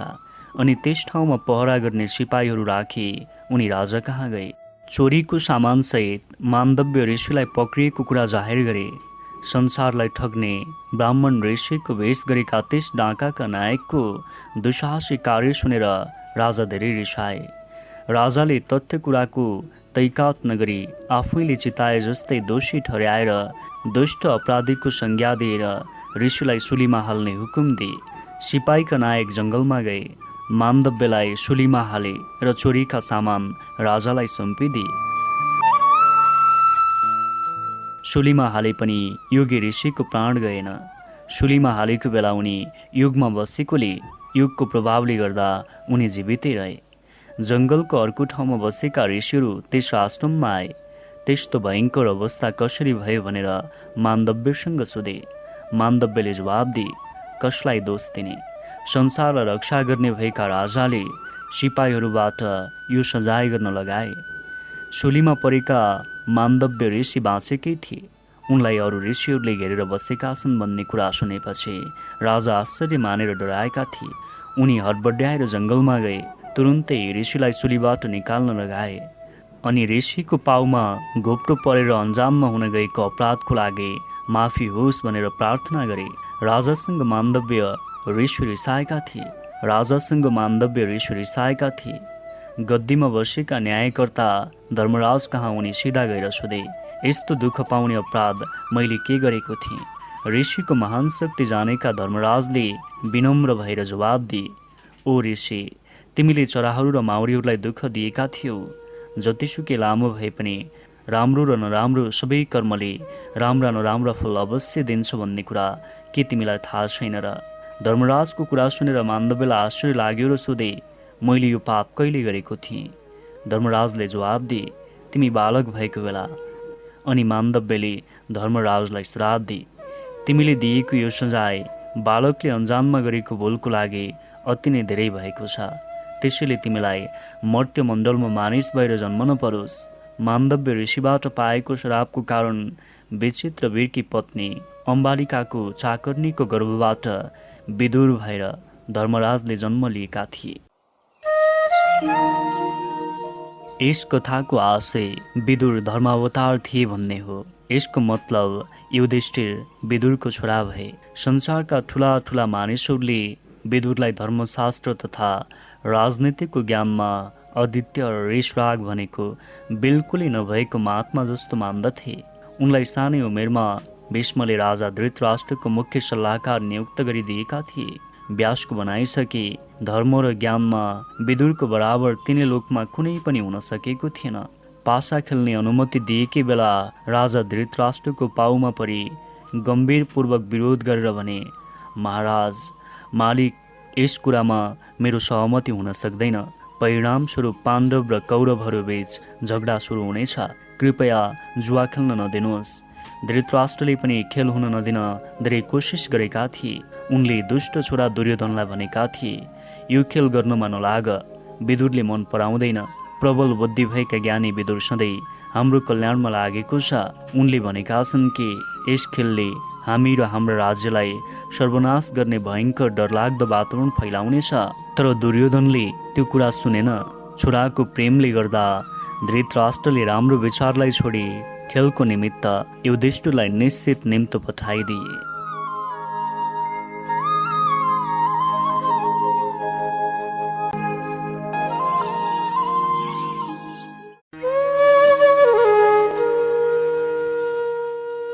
महाभारतको पहिलो अध्यायको 9औं भाग, कुन्ती देवी। कृष्णका बाजे सुर धेरै कलिलो उमेरका यादव वंशको योग्य उत्तराधिकारी थिए। उनका छोरी प्रेथा सुन्दरता र गुणका लागि प्रसिद्ध थिए। कुन्ती भोज सन्तानविहीन भएकोले सुरले उनलाई प्रेथा धर्मपुत्रीको रूपमा दिएका थिए। त्यस बेलादेखि धर्मबाबु कुन्ती भोजकी पुत्री भई उनको नाम कुन्ती हुन गयो। कुन्ती सानो उमेरको बेला दुर्वासा ऋषि केही दिनको लागि पाहुना भएर कुन्ती भोजको दरबारमा बसेका थिए। उनले सकेसम्मको हेरचाह गरे। धैर्य र भक्तिभावले 1 वर्षसम्म ऋषिको सेवा गरेका थिए। दुर्वासा ऋषि उनीसँग यति खुसी भए कि उनले कुन्तीलाई एउटा दिव्य मन्त्र दिए। ऋषिले भने, तिमीले यो मन्त्र बाछेर कुनै देवताको आराधना गर्यो भने त्यस देवताले तिम्रो सामुन्ने प्रत्यक्ष हुनेछन् र आफू समान कीर्तिमय पुत्र तिमीलाई दिनेछन्। कुन्तीको पतिलाई भविष्यमा आइपर्ने दुर्भाग्यको ज्ञान योग बलद्वारा दुर्वासा ऋषिलाई ज्ञान भएकोले त्यस्तो वरदान उनले कुन्तीलाई दिएका थिए। उमेरको खसखस लाग्दो यौवनले गर्दा कुन्तीलाई सो मन्त्र पढेर जाँचेर हेर्ने उत्सुकता भयो र सूर्यदेवको आराधना गरी मन्त्र दोहोऱ्याइन्। उत्तिनै खेर बादलले ढाकेर आकाश अन्धकार भयो। बादलले ढाकिएर सूर्य देवता कुन्तीकै सामुन्ने मुग्ध भएर प्रकट भएर उभिए। दिव्य पाहुनाको गौरवमय स्वरूपले अचम्म भएकी कुन्तीले सोधिन्, हे भगवान, तपाईँ को हुनुहुन्छ? सूर्य देवताले जवाब दिए, प्रेथा कन्या, म सूर्य देवता हुँ।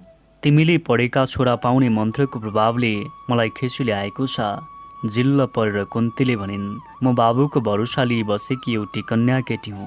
म आमा बन्न योग्य भएकी छैन। म यो चाहन्न।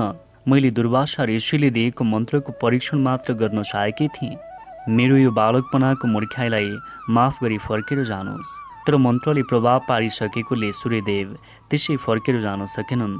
कुन्ती चाहिँ संसारले कलङ्क लगाउने भए भनेर मरेतुल्य भई डराइन्। सूर्यदेवले आश्वासन दिएर भने, तिमीलाई कुनै कलङ्क लाग्ने छैन। मेरो छोरो जन्माइसकेपछि तिमी फेरि कन्या नै हुनेछौ। विश्वका सबैलाई प्रकाश र जीवन दिने भएका सूर्यदेवको प्रतापले कुन्ती गर्भवती भइन्। देवताहरूको जन्म गर्भधानको 9 महिनाको समयमा कष्ट नहुँदै हुने गर्दछ। तिनले दिव्य कवच तथा कुण्डलीहरू सहित भएका कर्णलाई जन्माइन्। उनी सूर्यदेव जस्तै चहकिलो र शोभायमान थिए। बेला भएपछि उनी सर्वश्रेष्ठ र वीर पुरुष बने। त्यस बालक जन्मिसकेपछि सूर्यदेवको वरदानको फलस्वरूप कुन्ती फेरि कन्या बनिन्। बालकलाई अब के गर्ने भनेर उनी अलमलमा परिन्।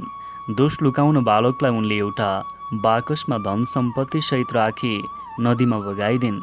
सन्तान नभएका एउटा कुनै सारथीले, उनी धृतराष्ट्रकै सारथी थिए, उनले बच्चाको पालन पोषण गर्ने नेउले दरबार छोडेका थिए। उक्त बगिआएको बाकसलाई उनले देखे। त्यस बाकसभित्र हेर्दा तेजवन्त एउटा सुन्दर बालक देख्दा अचम्म मानि दङ्ग भए। उनले त्यस बालकलाई घर लगेर आफ्नो स्वास्नीलाई बुझाइदिए। उनले खूब मातृ प्रेम दिएर कर्णलाई हुर्काइन्। सूर्य देवताको छोरा कर्णको पालन पोषण सारथीको छोरा झैँ भयो। कुन्तीको विवाह हुने बेला भयो। तर चुन्ने स्वयम्वरको बेलाको व्यवस्था मिलाई आसपासका राजकुमारहरूलाई निम्त गरी बोलाए। राजकुमारी कुन्ती सुन्दरता र गुणहरूमा जताततै प्रख्यात भएकोले विवाह गर्न उत्सुक भएका योग्य पुरुषहरू वैरिए। भरत वंशका उज्जवल भविष्य भएका राजा पाण्डुको गलामा उनले वरमाला लगाइदिन्। राजा पाण्डुको व्यक्तित्वले गर्दा त्यहाँ भएका सबै राजकुमारहरूले त्यसलाई धमिलो पारिदिएको थियो।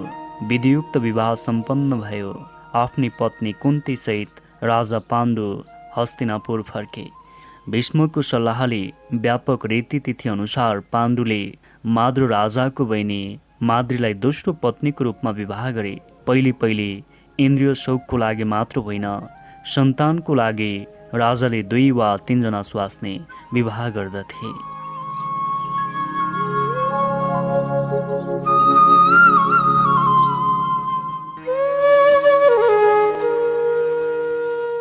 महाभारतको पहिलो अध्यायको 10औं भाग पाण्डुको निधन। एक दिन राजा पाण्डु शिकार खेलिरहेका थिए।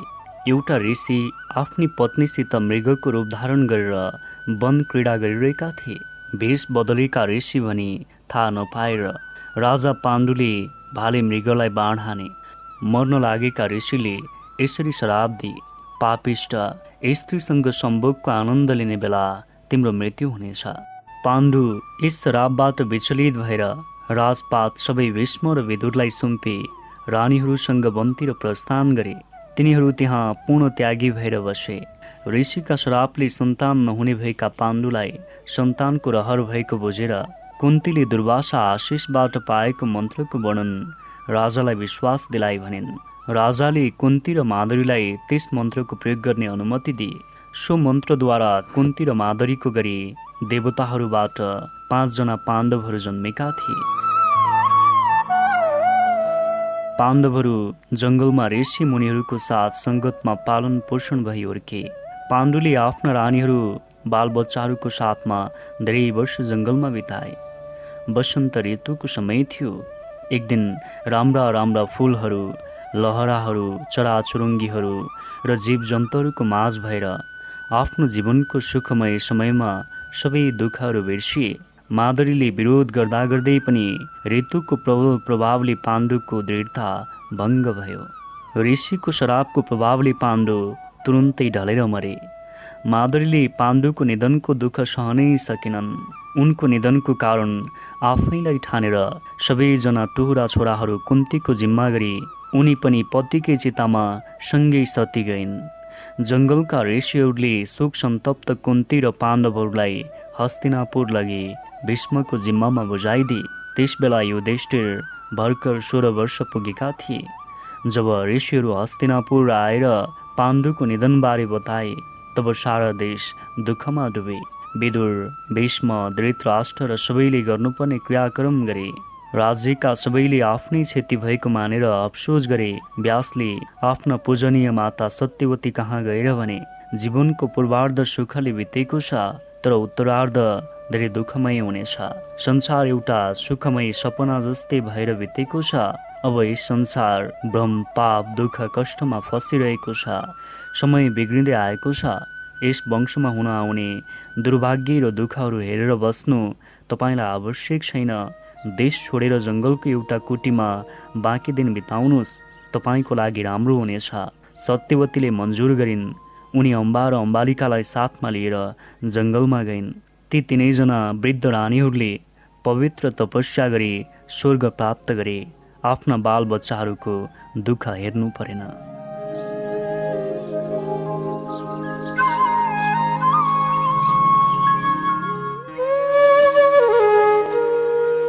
महाभारतको पहिलो अध्यायको 11औं भाग, भीमको कथा।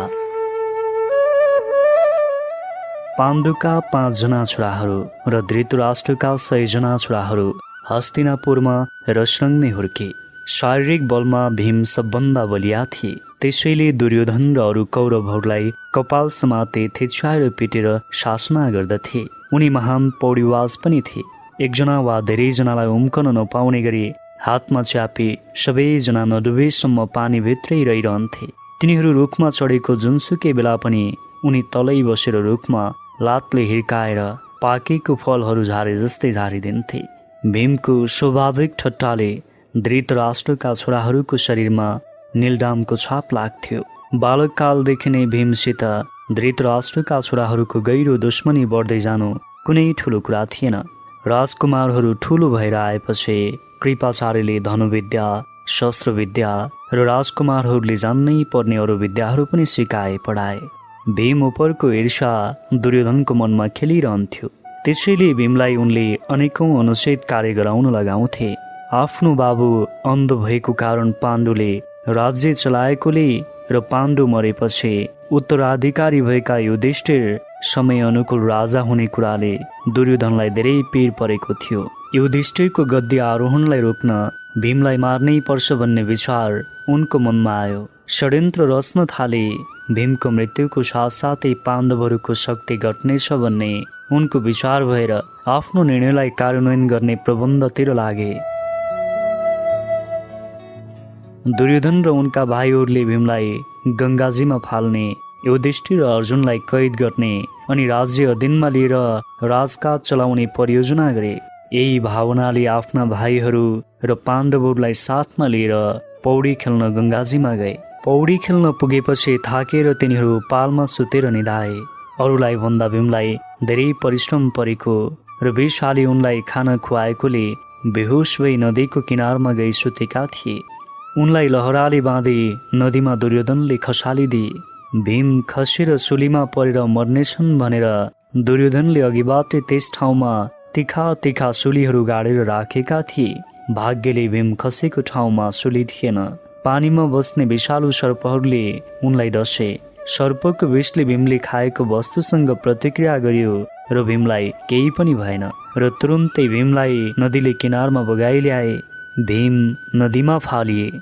दुर्योधन दङ्ग भएर अरूहरूलाई लिएर दरबारमा आए। युधिष्ठिरले भीम खोइ भनेर सोद्धा दुर्योधनले उनी अघि नै फर्किसके भने।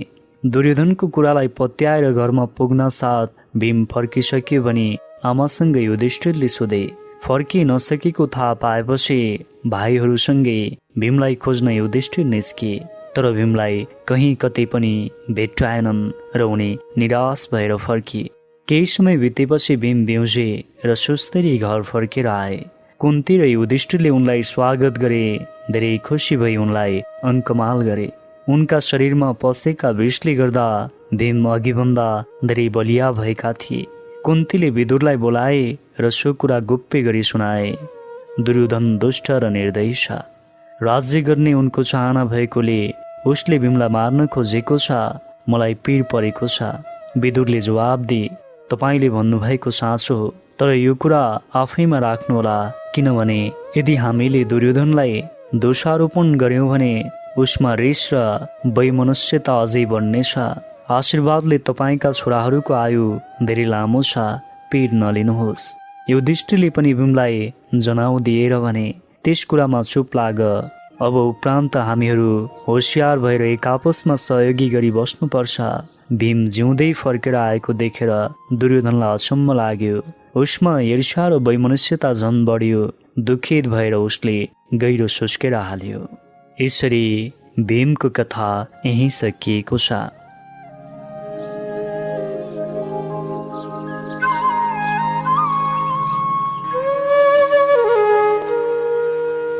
महाभारतको पहिलो अध्यायको 12औं भाग कर्णको कथा।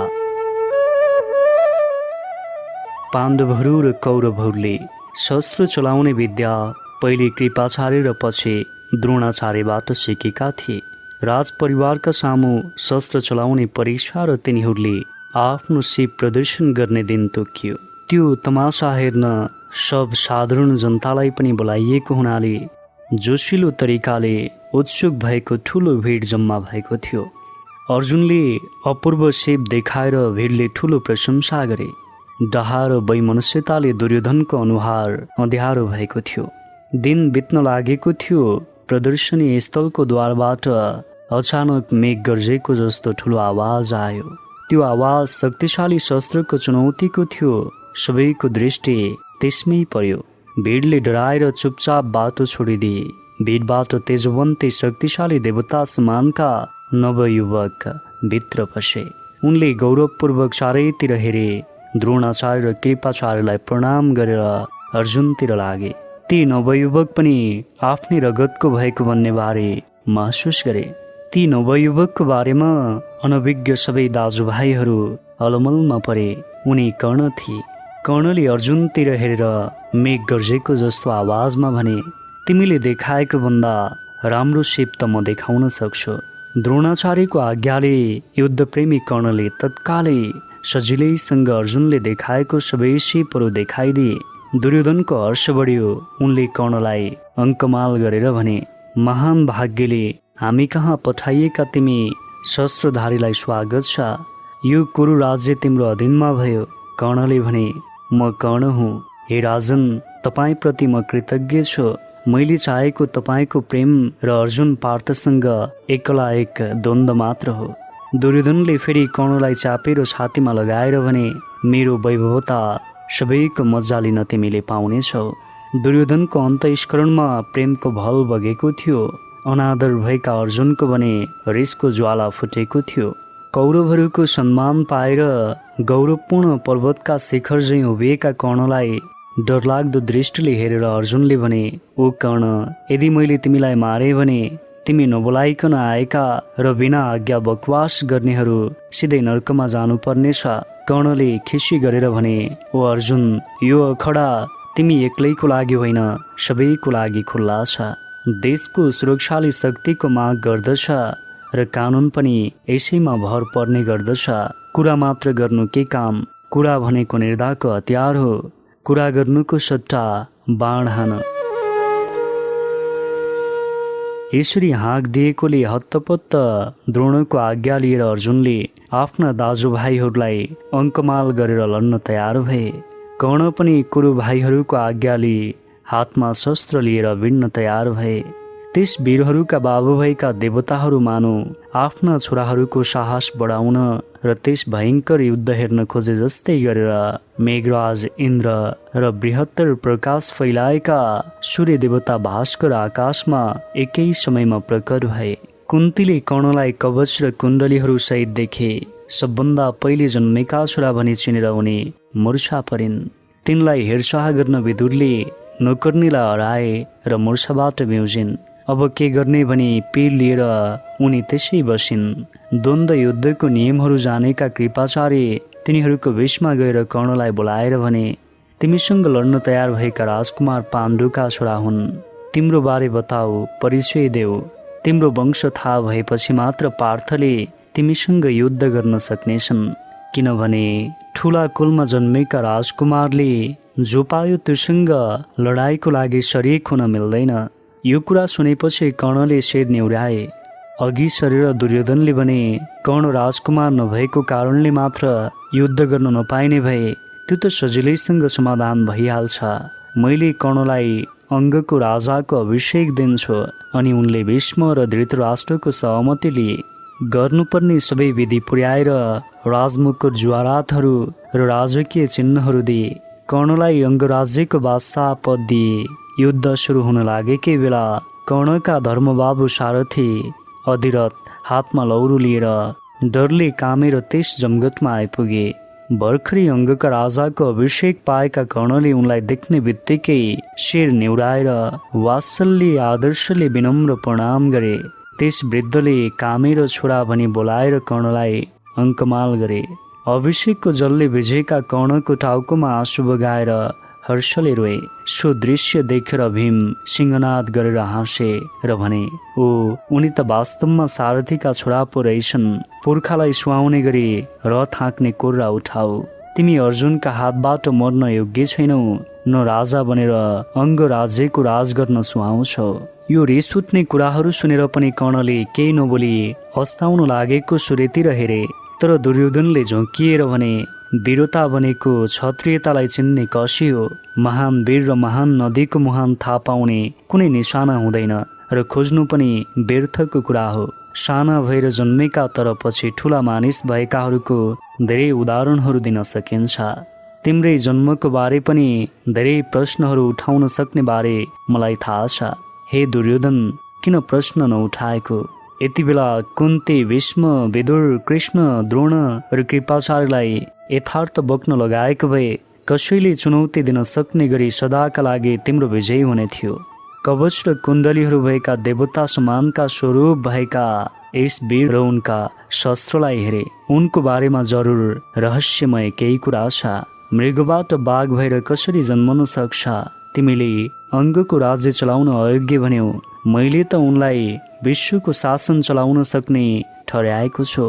उदारताको भावनाले गर्दा धेरै नै रिसाएका दुर्योधनले कर्णलाई आफ्नो रथमा राखेर त्यहाँबाट गए। भिड हलचल गरेर हटेर गए। बत्तीको उज्यालोमा आफ्ना मनमा लागे अनुसार कसैले अर्जुनको, कसैले कर्णको र कसैले दुर्योधनको प्रशंसा गर्ने जमातहरू भए। सूर्यका छोरा कर्ण र आफ्ना छोरा अर्जुनको बीच ठुलो सङ्घर्ष हुने अनिवार्य भयो भने इन्द्रलाई अघिबाटै थाहा भयो। ब्राह्मणको भेषमा आएर उनले दानवीर कर्ण कहाँ आएर कवच र कुण्डलीहरू दान मागे। इन्द्र आएर यसरी ठग्न खोज्नेछ भने सूर्य देवताले सपनामा आएर कर्णलाई पहिले नै सचेत गराएका थिए। तैपनि आफूसँग मागेको कुरा इष्टदेव सूर्यको आराधना गरेको बेला नदिने भन्ने नभएकोले जन्मदादेखि आफ्नो शरीरसँग भएको कवच र कुण्डलीहरू काटेर झिकेर दिए र ती ब्राह्मणलाई खुसी बनाए। देवताहरूका राजा इन्द्र चकित हुनुका साथै हर्षले प्रफुल्लित भए। भिक्षा पाइसकेपछि कसैले नगरेको काम गरेको भने उनले कर्णको प्रशंसा गरे। त्यस उदारतामा कर्णसँग लाज लागेर इन्द्रले जुनसुकै वर माग भनेर उनलाई आज्ञा दिए। कर्णले जवाब दिए, शत्रुलाई मार्न सक्ने शक्ति भएको शस्त्र लिने मेरो इच्छा छ। इन्द्रले एउटा शर्त राखे, त्यस वरदान दिए, तिमीले यो अस्त्र एउटै शत्रुलाई मात्र प्रयोग गर्न सक्नेछौ। यसले जोसुकैलाई पनि मार्न सक्नेछौ। मार्ने काम गरिसकेपछि यस अस्त्र फेरि म कहाँ नै फर्केर आउनेछ। तिमीले पाउने छैनौ, तिमीले पाउने छैनौ। यति भनेर इन्द्र गायब भए। परशुराम कहाँ गएर ब्राह्मण हुँ भनी कर्ण उनका चेला भएका थिए। परशुरामबाट ब्रह्मास्त्र भन्ने गुरु अस्त्र चलाउने मन्त्र सिकेका थिए। कर्णको काखमा शिर राखेर एक दिन परशुराम सुतिरहेका थिए। त्यही बेला एउटा डस्ने किराले कर्णलाई तिग्रामा डसेर पाल्नै पारिदिए। रगत बग्न थाल्यो। पीडा भयङ्कर थियो। गुरुको निद्रा खलबलिन्छ भने डेग नचली कर्ण सहेर बसिरहे। परशुराम बिउजे रगत बगिरहेको देखे उनले भने, प्रिय शिष्य, तिमी ब्राह्मण होइनौ। क्षत्रियले मात्र शरीरको पीडामा नचलिकन बस्न सक्छ। मलाई सत्य कुरा भन। स्वीकार गरेर आफू एउटा उनको सारथीको छोरा भएको कुरा भने। परशुरामले रिसाएर उनलाई श्राप दिएका थिए, गुरुलाई ढाँटेकोले तिमीले सिकेको ब्रह्मास्त्रको प्रयोग गर्न असफल हुनेछौ। तिमीलाई चाहिएको बेला सो मन्त्र तिमीले बिर्सनेछौ। यसै श्रापको कारणले अर्जुनसँगको युद्धको अन्तिम बेलासम्म याद भएको मन्त्र पनि प्रयोग गर्नुपर्ने बेला उनले बिर्सेका थिए। दुर्योधनको विश्वासको मित्र भएर युद्धको अन्तिमसम्म कौरवहरूकै भक्त भएर कर्ण बसेका थिए। भीष्म र द्रोणको पतन भएपछि कर्ण कौरवहरूको सेनापति भए। 2 दिनसम्म चमत्कार गरी लडे। आखिरमा उनका रथका पाङ्रा जमिनमा भासिए। पाङ्रा उचालेर उनले रथ चलाउन सकेनन्। यही सङ्कट परेको बेला अर्जुनले कर्णलाई मारिदिए। कुन्तीलाई दुःख भयो। यसरी पहिलो अध्यायको 12औं भागको कर्णको कथा यही समाप्त भएको छ।